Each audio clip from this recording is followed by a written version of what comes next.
Did you know in Canada, when you sell your business, you could save a ton on taxes with your $1.25 million Lifetime Capital Gains Exemption? That's right. This is something that all entrepreneurs need to know about, and we're going to discuss today. Let's go.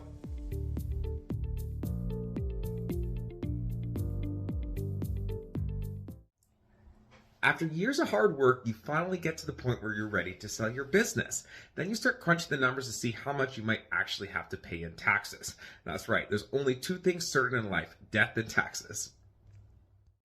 That's right, you're taxed on your sales, you're taxed on your employees, you're taxed on your own salary, you're taxed on dividends. And then when you find out that you have to pay tax to the sales at the end, well, that's a little bit too much for some people to handle. This is why you need to start planning early, especially with a qualified CPA, to structure things properly to minimize your tax exposure. Luckily in Canada, we do have the $1.25 million Lifetime Capital Gains Exemptions for share sales with qualified Canadian small business corporations. And better news, if you and your spouse own 50% of the shares each, because this means you could walk away with $2.5 million sheltered from the capital gains tax. And this is why sellers always want share sales versus buyers that always want asset sales. And buyers want asset sales for these reasons.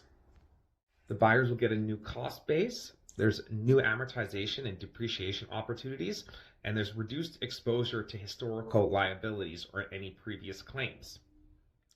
And that's why as a seller, you need to work with a qualified accountant and broker who's going to help you outweigh these options, because they make a big difference on your bottom line when you sell, especially when it comes to financing.